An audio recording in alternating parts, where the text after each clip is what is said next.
Il se passe quoi de l'autre côté du mur du son? On va voir s'il y a quelqu'un à bâbord et à tribord. Et celui-là, il est...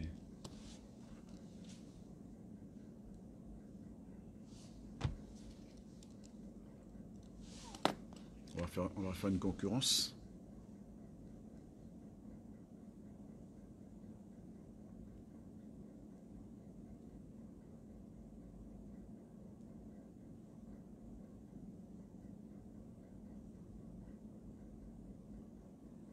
Toutou.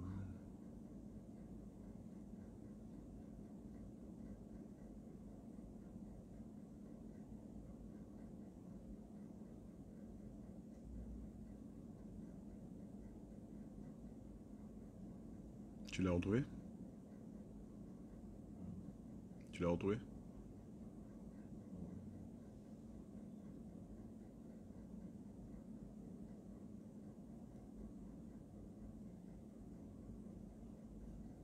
Tu le vois?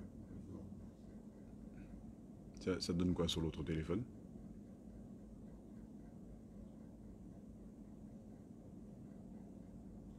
Est-ce que l'appel a été entendu? L'appel du 25 juin.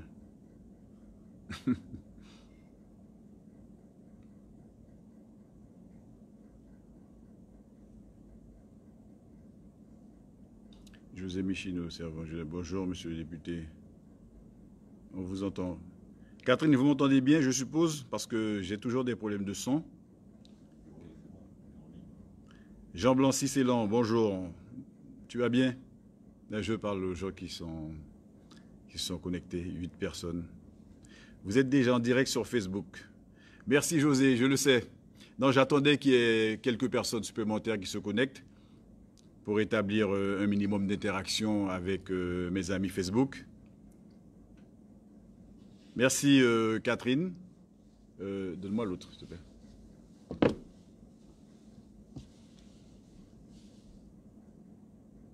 Il a combien celui-là? 15. Tu vois les commentaires défiler là? Non?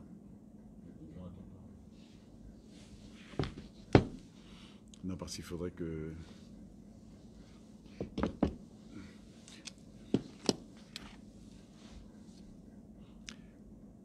Bon, ben, comme on est déjà très connectés, je proposerai de démarrer cette petite séquence d'échange avec vous, chers amis. Tout d'abord, je voudrais vous saluer, vous dire merci d'avoir accepté de répondre à cette invitation.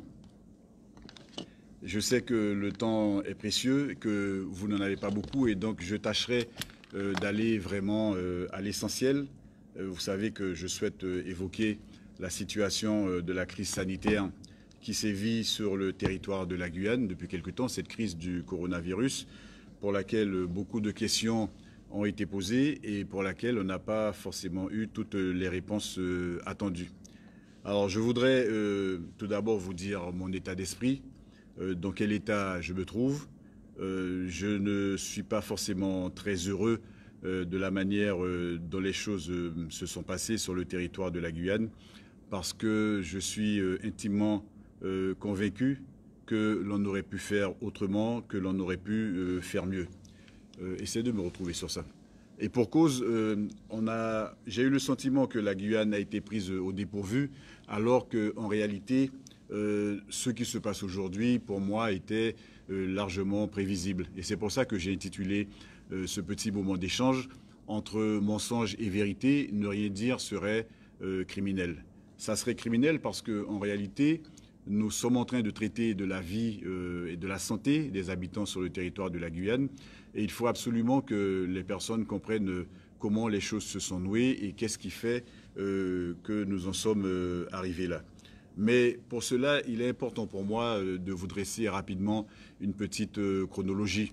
La chronologie, c'est que dès le 1er février 2020, j'avais adressé à monsieur le préfet de Guyane un courrier dans lequel je lui disais que, contrairement à ce que m'avait annoncé la DG de l'ARS, les mesures standards qui avaient été édictées au niveau national ne pourrait pas s'appliquer stricto sensu sur le territoire de la Guyane, compte tenu de ce que sont nos particularités et nos spécificités et nos vérités. Je préfère utiliser le mot vérité parce que ça nous met dans un absolu qui nous différencie des autres. Et parmi ces vérités, j'avais parlé de cette position en Équateur avec les deux voisins qui nous accompagnent, dont nous sommes séparés par des fleuves qui, je le rappelle, ne sont pas des frontières. Ce sont des bassins de vie dans lesquels les gens ont pour habitude de vivre, d'aller et venir. J'avais pris l'exemple de l'Oyapock, où certaines personnes qui résident à Oyapock travaillent à Saint-Georges. Et donc, on ne pouvait pas ne pas traiter globalement cette situation-là. Bien évidemment que jusqu'alors, j'ai eu des fins de non-recevoir parce que la DG de l'ARS et le préfet qui étaient en charge de la gestion de cette crise ont considéré que ce que je disais n'avait pas de raison d'être. Et c'est la raison pour laquelle j'avais rappelé cette petite pensée de Paul Laporte qui était directeur d'école, qui en 1915, dans son ouvrage La Guyane des écoles, disait que les échecs de toutes les tentatives de développement de la colonie de Guyane étaient les conséquences des mauvais choix des colons et de l'imprévoyance des chefs. Et j'ai l'impression que plus d'un siècle après, nous sommes toujours dans cette même dynamique où des situations nous conduisent à l'échec simplement parce que nous n'avons pas réussi à faire les meilleures prévisions qui soient. Et dans cette logique, j'ai beaucoup insisté lors des différentes réunions qui se tiennent le lundi après-midi en préfecture avec la DG d'ARS, le recteur, les 3 autres parlementaires, le président de l'association des maires ainsi que le président de la collectivité territoriale de Guyane. J'ai beaucoup insisté pour dire à monsieur le préfet et à madame la DG de l'ARS qu'il fallait peut-être trouver une stratégie différente. Il fallait qu'il y ait une stratégie sanitaire qui colle véritablement aux réalités de la Guyane. Et parmi ces réalités autres que cette frontière dont j'avais supposé qu'elle aurait posé problème, il y avait effectivement le fait qu'en Guyane, il y a beaucoup de personnes qui vivent dans des situations de profonde insalubrité, dans des maisons de fortune, dans des espaces réduits avec beaucoup d'enfants à l'intérieur, des habitations qui n'ont pas nécessairement accès à l'eau courante. J'avais aussi parlé de ces facteurs de comorbidité, le diabète, l'obésité, etc., etc. J'avais aussi évoqué le fait que beaucoup de personnes en Guyane, sans chercher à les stigmatiser, ne maîtrisent pas nécessairement le français et que dès le départ, il fallait traduire dans leur langue parlée les différents messages de prévention qui étaient orientés en direction de la population. Il se trouve que ces messages de prévention ont été traduits dans les différentes langues, mais vraiment longtemps après que j'avais fait cette proposition. Et donc l'idée pour moi, ce n'est pas de tirer à U et à Dia sur tout ce qui bouge, c'est simplement de dire, de rendre compte d'abord à la population de la manière dont ça s'est passé et de dire au gouvernement et à ceux qui nous gouvernent en Guyane que nous ne sommes pas dupes de la manière dont les choses se sont passées. Pendant quasiment 3 mois et demi, je n'ai eu de cesse de demander à monsieur le préfet de mettre en place un conseil scientifique et technique local parce que j'avais réalisé que le conseil scientifique au niveau national ne disposait pas de tous les éléments susceptibles de lui permettre de comprendre ce qui se passait sur le territoire de la Guyane, de sorte qu'ils soient en capacité de prendre les meilleures décisions. Cette demande n'a jamais obtenu satisfaction auprès de monsieur le préfet et donc j'ai saisi au vol la proposition qui avait été faite par le Premier ministre dans sa circulaire du 6 mai pour préparer le déconfinement de la France et qui demandait au préfet de mettre en place un comité local de levée de confinement. J'ai insisté lourdement pour que monsieur le préfet de Guyane puisse mettre en place ce colloque et pareil, j'ai une fait de non-recevoir, c'est-à-dire qu'il m'a fait croire que c'était mis en place alors qu'en réalité ça ne l'était pas. Jusqu'à ce que je manifeste une forte désapprobation sur ces réunions du lundi où j'avais le sentiment qu'on était dans une situation bloquée, presque infantilisante à notre égard, parce que c'était des réunions dont on parlait de certains sujets, mais qui ne permettaient pas d'aller au cœur des problématiques. Et pour cause, le Conseil scientifique et technique local dont je réclamais la création, aurait dû rassembler tous les partenaires que sont les services déconcentrés de l'État, les grands élus, les maires des grandes villes de Guyane, les présidents des EPCI, les intercommunalités, les présidents des chambres consulaires. On devrait y retrouver la CRSA, On devrait y retrouver le SDIS, les pompiers et bien évidemment les forces armées qui font un travail remarquable sur le terrain, avec la douane, avec la police de l'air et des frontières, avec le Grand Conseil coutumier, avec toutes les associations communautaires, les associations de terrain qui sont formées de personnes comme vous et moi qui sont en contact direct avec le terrain et qui sont en capacité de faire remonter un certain nombre d'observations sur la situation que vivent les quartiers de Guyane, de sorte que ce conseil scientifique et technique soit mieux en capacité d'accompagner la réflexion, de partager les différentes connaissances que détiendraient les uns et les autres pour faire en sorte que la Guyane puisse avoir une vraie stratégie à la fois de gestion de crise, mais également de sortie de crise. Donc tout ça n'a pas pu se faire simplement parce que le préfet de Guyane et la DG de l'ARS ont considéré que cela n'était pas nécessaire. Donc ils ont continué à faire des petites réunions. Alors chacun faisait sa petite réunion dans son coin, chacun y allait de sa petite appréciation. Mais la difficulté, vous savez comment cela se passe, lorsque plusieurs entités, lorsque plusieurs institutions ont des réponses partielles à certaines questions et qu'elles n'arrivent pas à se mettre ensemble pour pouvoir générer une réponse globale, eh bien ça donne le résultat que nous connaissons aujourd'hui. Et à l'arrivée, il se produit quoi? Eh bien, tout simplement, le Premier ministre qui demande à la ministre des Outre-mer de venir en Guyane pour pouvoir dire à la Guyane ce qu'est la stratégie sanitaire déclinée par le gouvernement au bénéfice de la Guyane. Je vous dis sincèrement, mes amis internautes, je trouve ça petit, je trouve ça infantilisant. C'est infantilisant pour la Guyane, c'est infantilisant pour les Guyanais que nous sommes et c'est également infantilisant pour les élus que nous sommes. Parce que le Premier ministre avait très clairement dit à quel point il souhaitait que ce soit les préfets et les élus locaux qui s'emparent de cette question, de savoir comment on va organiser la gestion de la crise et comment on va organiser le déconfinement à partir du 17 mai dernier. Et il se trouve que la Guyane a raté le coche parce que nous n'avons pas été en capacité de nous prendre en main pour donner la direction qui nous semblait être la meilleure. Alors, il est vrai que j'ai entendu la ministre des Outre-mer faire sa présentation et il est vrai qu'elle a parlé d'un comité de gestion de crise élargi aux socioprofessionnels, élargi aux élus, élargi aux associations de terrain. Mais je suis au regret de vous dire que c'est exactement ce que je réclamais depuis 3 mois et demi. Et je suis extrêmement et profondément convaincu que si nous avions pris cette direction-là, peut-être que nous aurions été davantage en capacité de partager les éléments d'information qui auraient évité que la Guyane ne connaisse cette multiplication de cas de Covid-19 qui fait qu'aujourd'hui, tout le monde s'inquiète parce que personne ne sait de quoi demain sera fait. Alors dans cet ordre d'idées, je tiens aussi à vous rappeler que lors de ces réunions du lundi, nous demandions à la DG de l'ARS de nous expliquer ce que sont les différents scénarios, ce que sont les différentes stratégies, les différents plans qu'elle comptait mettre en œuvre en Guyane. Et il se trouve que, de façon totalement invariable, elle nous a toujours dit que sa stratégie, c'est d'essayer de contenir au maximum le développement du virus sur le territoire de la Guyane en attendant qu'il y ait un débours, c'est-à-dire qu'il y ait un recul de la maladie sur le territoire de France hexagonale pour pouvoir évacuer vers la France hexagonale les patients atteints de la Covid-19 sur le territoire de la Guyane.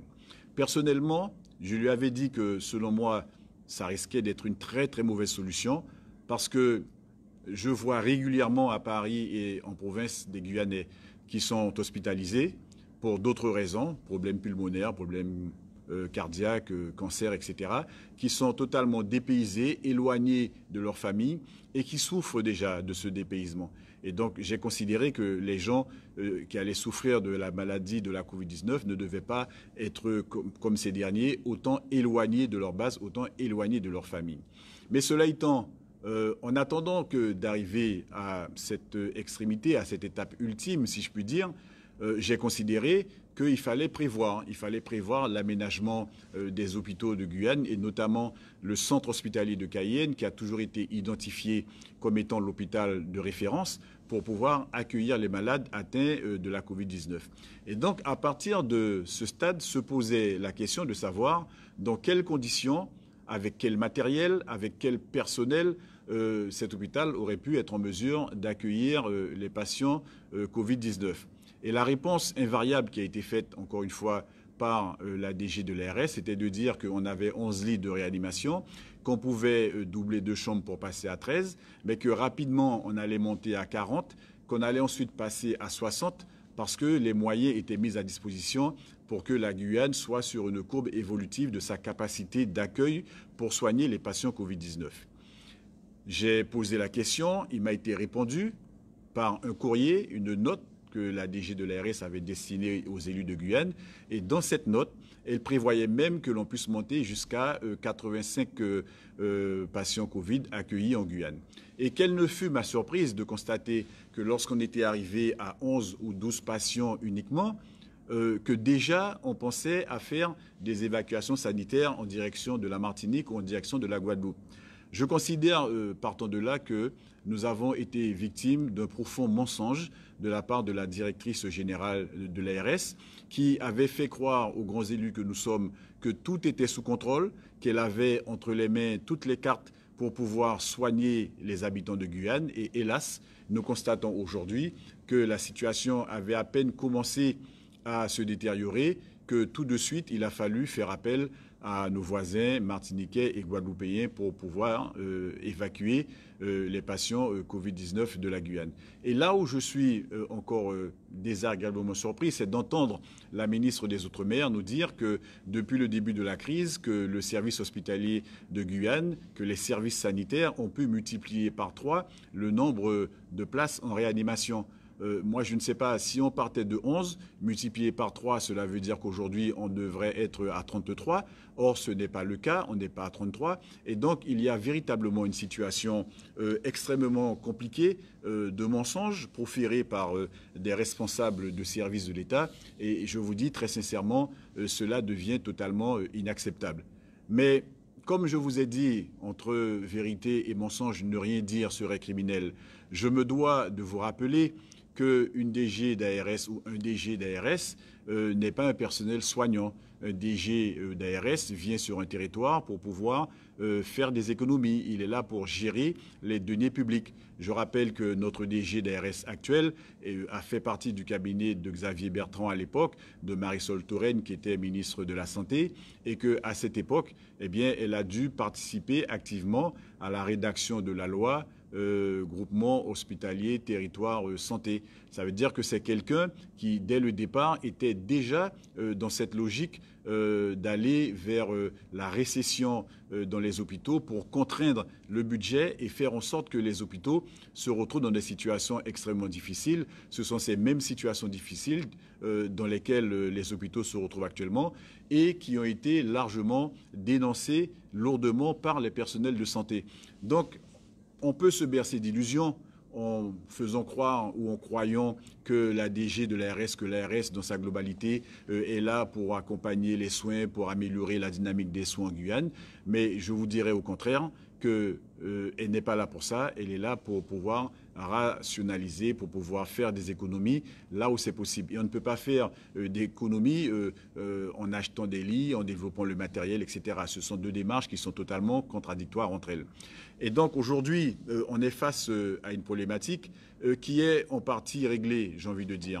Parce qu'il a fallu qu'on pousse des coups de gueule, il a fallu que des associations citoyennes se mettent en place, il a fallu que je fasse le tour des médias nationaux également avec mon collègue Antoine Karam pour que les différents ministères parisiens se rendent compte qu'en Guyane, il y avait un vrai problème et qu'on ne pouvait pas laisser les choses en l'état et qu'ils décident rapidement d'apporter les quelques éléments de réponse que nous avons vu arriver avec l'augmentation du nombre de personnel de la réserve sanitaire, avec l'arrivée de l'hôpital de campagne que nous avions réclamé à corps et à cri et pour lequel la DG de l'ARS nous avait effectivement dit que ça n'était pas possible. Mais de toute manière, moi je vous rappelle que pour elle, rien n'est jamais possible, puisque dès son arrivée en Guyane, j'ai eu l'occasion d'évoquer avec elle l'optique la prévision, le projet d'un centre hospitalier universitaire en Guyane, et elle m'avait répondu que ça n'était pas à l'ordre du jour, que le CHU n'est pas un totem autour duquel on va tourner pendant longtemps.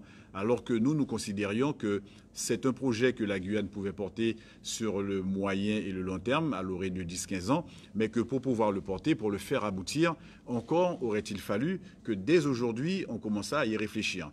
Donc pour elle, CHU, il n'en était pas question. Lorsqu'on a abordé la question des médecins cubains, c'était pareil avec Agnès Buzyn.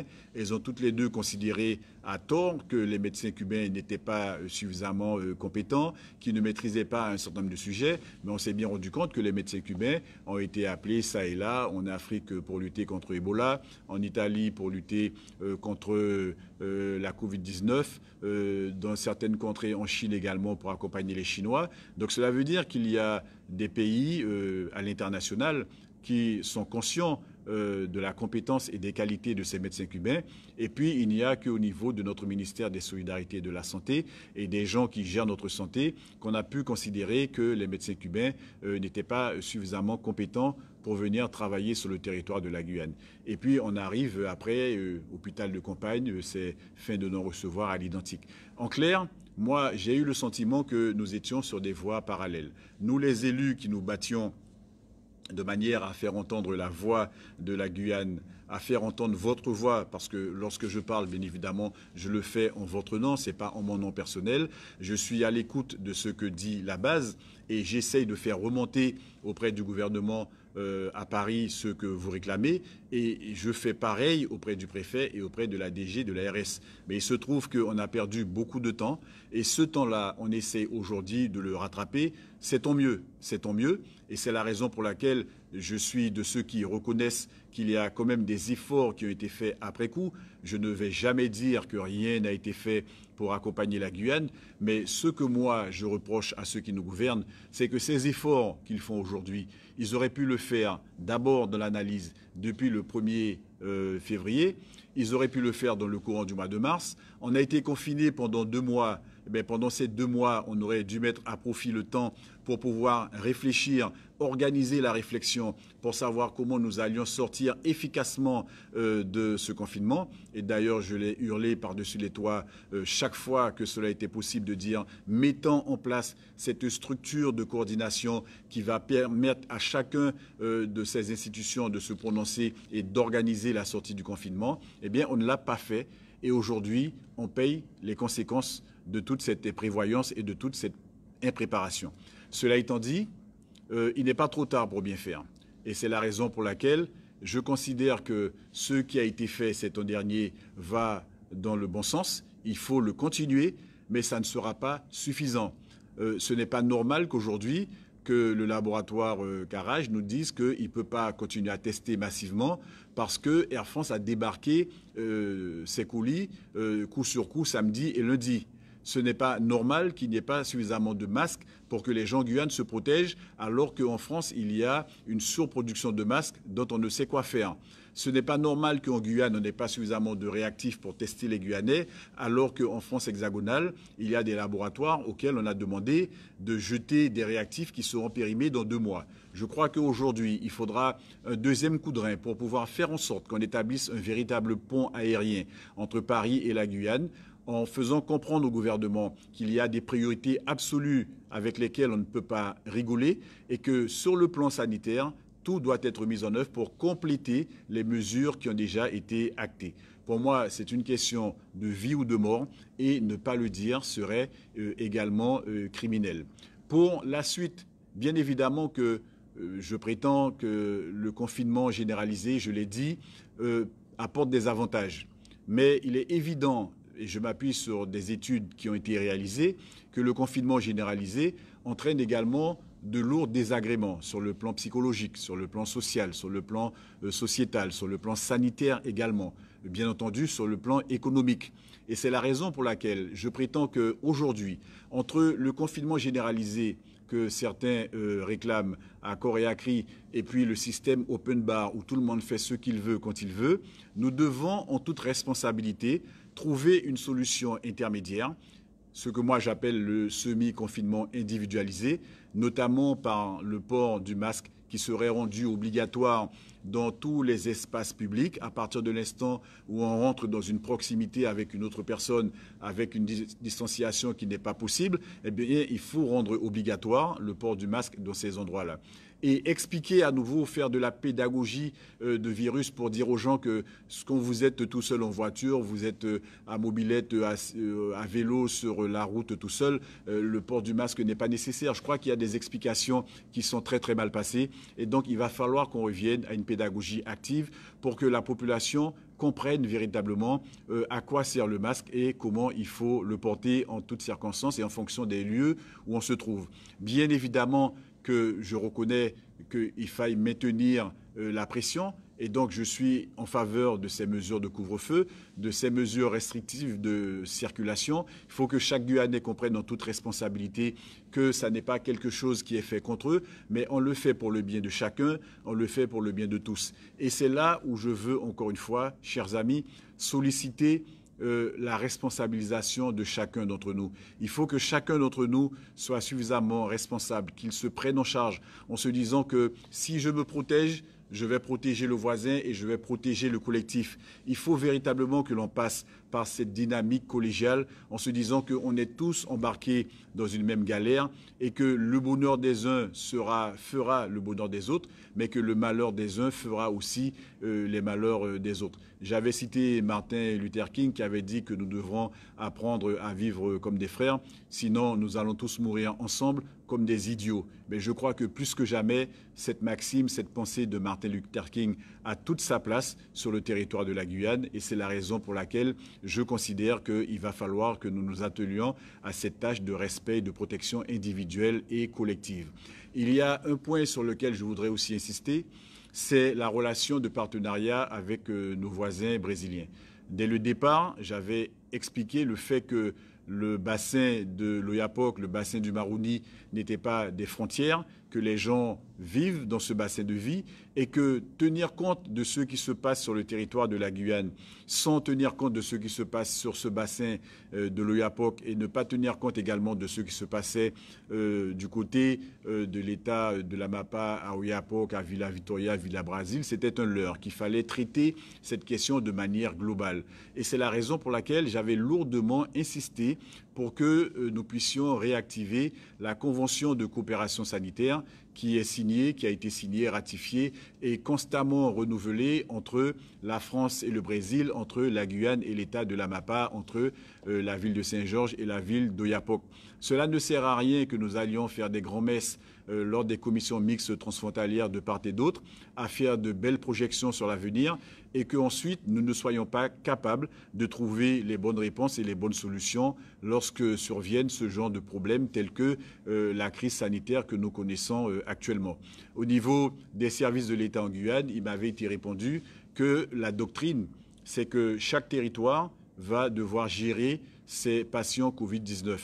J'avais trouvé ça lamentable, un tel raisonnement. Et comme on n'a pas su raisonner différemment, eh bien, on n'a fait qu'écouper les conséquences de cette imprévoyance et de cette impréparation dont je vous parlais en début d'entretien. Et donc, il est important qu'à ce stade, on soit capable d'aller vers nos voisins de l'autre côté du fleuve afin de leur dire, ben voilà, il y a une nécessité de relancer cette convention de coopération. Alors pareil, on a dû attendre que ce soit la ministre des Outre-mer qui vienne nous dire en Guyane qu'on va solliciter le ministre des Affaires étrangères et de l'Europe, Jean-Yves Le Drian, pour voir comment on peut mettre en place une relation de partenariat sanitaire avec le Brésil. Mais je trouve que c'est une aberration que au niveau guyanais, on n'a pas été capable de comprendre qu'il fallait s'orienter dès le début vers cette direction-là. Donc voilà un petit peu ce que je voulais vous dire.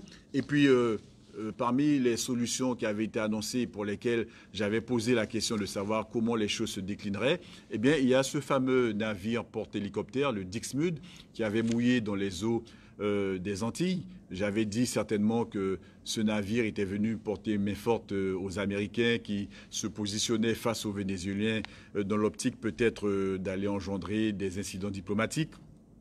Mais il se trouve que depuis très longtemps, et souvent vous m'interrogez sur les réseaux sociaux de savoir qu'est devenu ce navire, et bien ça fait belle lurette qu'il est reparti en direction de Toulon, son port d'attache. Il avait porté une cargaison de fret du matériel médical qui a été transféré par avion sur le territoire de la Guyane. Mais dès le départ, ne comprenant pas exactement quelles étaient les missions de ce navire, j'avais interrogé qui le préfet, qui l'ADG de l'ARS, la ministre des Outre-mer, le Premier ministre, etc., pour connaître la vérité. Et cette vérité, je vous avoue que je ne l'ai jamais eue parce qu'on aurait pu faire plus vite, on aurait pu faire mieux avec des avions cargo qui font la traversée de l'océan en à peine 8 heures, puisqu'il m'avait été confirmé que le Dixmude n'avait pas été aménagé en hôpital de campagne, comme c'est le cas lorsqu'il va sur des opérations de guerre en extérieur.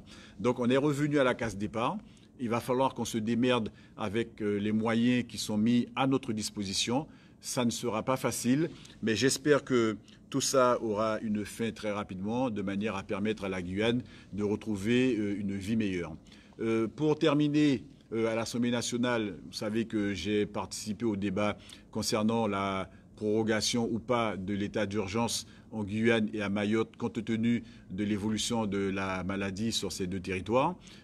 J'ai voté en faveur de la prorogation de cet état d'urgence sanitaire parce que je voyais bien évoluer la courbe du nombre de malades sur le territoire de la Guyane. Et de la même manière que j'avais plaidé en faveur du report du second tour des élections municipales en Guyane, eh bien, j'ai plaidé pour que l'état sanitaire l'état d'urgence sanitaire, soit prorogé en Guyane et à Mayotte. Et dans la foulée, j'ai aussi déposé à l'Assemblée nationale des amendements pour que les entreprises de Guyane, qui sont des très petites entreprises qui composent pour près de 95% le tissu économique guyanais, puissent bénéficier de tous les accompagnements qui avaient été mis en place par le gouvernement au bénéfice de toutes les entreprises de France et de Navarre, et de faire en sorte que ces accompagnements soient prorogés jusqu'à la fin de l'état d'urgence sanitaire. Ces amendements qui ont été coportés par mon collègue Lina Ikadan ont reçu un avis favorable lors de leur passage en commission, et donc c'est tant mieux, et on espère que bien évidemment ils vont recevoir un avis favorable lorsqu'ils passeront en plénière, si ce n'est déjà fait. Parce que je n'ai pas pu suivre les derniers événements au niveau de l'Assemblée nationale. Mais dans tous les cas, c'est une très bonne disposition et je ne puis prendre de l'entreprise sur le territoire de la Guyane qui essayait à peine de sortir la tête hors de l'eau après les événements que la Guyane a connus en mars-avril 2017. On sait qu'il y a beaucoup d'entreprises qui ont dû déposer la clé sous le paillasson. Il y a beaucoup qui résistaient. Mais il y a beaucoup aussi qui ont dû mourir suite à ces 2 mois de confinement. Et donc, il est important pour nous, les parlementaires, de tout mettre en œuvre pour pouvoir faire entendre les voix de la Guyane et mieux accompagner ces entreprises parce qu'il y va de notre survie et donc de notre capacité à permettre à la Guyane de pouvoir mieux s'en sortir. Dans tous les cas, je vais continuer à être extrêmement prudent, extrêmement vigilant pour imposer un parfait suivi de la stratégie sanitaire qui a été mise en place, pour exiger que le fameux COGEC installé avant-hier soir par la ministre des Outre-mer et que je réclamais de tous mes voeux depuis 3 mois et demi fasse son travail correctement, pour exiger que les moyens qui ont été annoncés, que ce soit en personnel et en matériel, soient sur le terrain, parce que c'est une responsabilité qui nous incombe et je ne peux pas ne pas tenir compte de cette responsabilité-là. Voilà. Sur ce, je vous souhaite, je ne sais pas quelle heure il est, peut-être presque midi, je vous souhaite bon appétit, bon après-midi, bonne continuation. Et encore une fois, je me permets de faire ce petit rappel à ces attitudes de prudence et de responsabilité. C'est Mounia, prends temps, protégez votre corps, portez votre masque, pratiquez, ça y est qu'appeler les gestes barrières, pas éternuer, pas tousser dans votre main, lavez votre main régulièrement. On nous arrêté faire la course au couillon, on nous arrêté faire la fête, on nous arrêté d'y des commerçants de proximité qui boivent la bière, qui boivent whisky.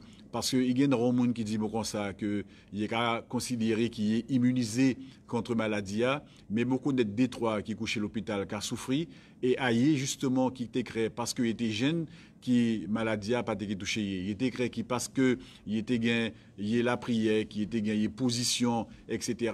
qui maladie a pas été touché et bien jeudi il couché à l'hôpital et mon des autres gens qui gagnent sa maladie, qui ont détresse respiratoire, eh bien, il y a qu'à prendre bon fait, il y a qu'à prendre bon gaz, il y a qu'à souffrir sérieusement. Donc, on nous pas fait couillon, on nous pas mettez nous hommes en la peine, on nous pas mettez nous petits dans la peine, on nous pas mettez nous mamans et nous papas dans la peine, on nous évite si mes couillons et on nous baille nous les moyens, c'est mounia, d'y faire en sorte que la Guyane passe sa mauvaise situation et qui nous retrouve une situation pour nous vivre normalement comme nous t'habitués habitué faire avant que ça coronavirus arrive à sous la tête de la Guyane.